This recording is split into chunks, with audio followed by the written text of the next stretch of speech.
Mon ami, j'ai une question pour toi.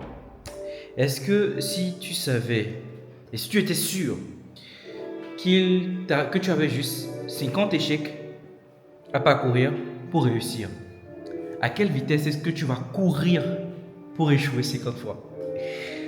Écoute, je viens de sortir d'un call avec un étudiant et je me suis encore confronté encore une fois à l'erreur que font la plupart des personnes qui débutent, qui veulent avancer dans un business en ligne.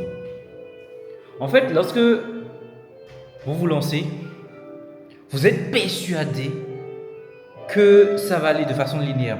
Vous êtes persuadé que quand vous voyez des gens comme moi, comme d'autres personnes qui réussissent, vous êtes persuadé que c'est linéaire.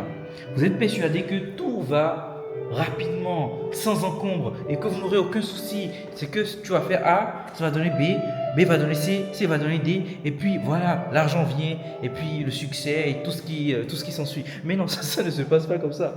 Et heureusement d'ailleurs, sinon ce serait trop facile.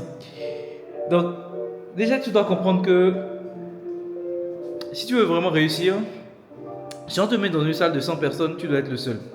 Et que sur 100 personnes, il y a une personne qui réussit. Donc tu dois être meilleur que 99% des gens. Déjà, quand tu comprends cette logique, tu comprends que tu n'es plus dans une posture de penser comme les autres. Tu n'es plus dans la posture de quelqu'un, tu ne dois plus te mettre dans la posture de quelqu'un qui a peur de l'échec. Parce que l'échec, c'est partout. Tout le monde échoue.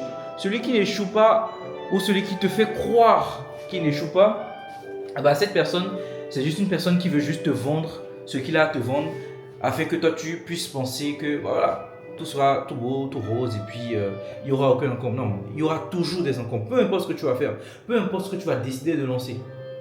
Donc, comprends ces deux logiques-là. Premièrement, tu dois échouer le plus rapidement possible, apprendre de ces erreurs pour pouvoir très vite atteindre tes objectifs.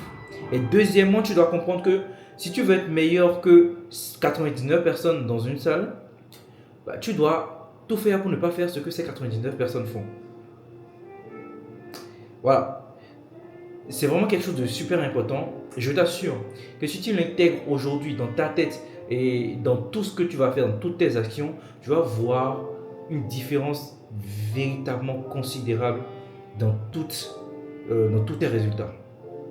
Bien, c'était mon petit conseil de ce soir. J'espère que tu aimes bien ce format. Peut-être que je vais en faire plus. Voilà, nouvelle caméra, ça me donne envie de faire plus de contenu comme ça. Donc si ça te plaît, tu me fais savoir et puis j'en fais beaucoup plus. Allez, ciao.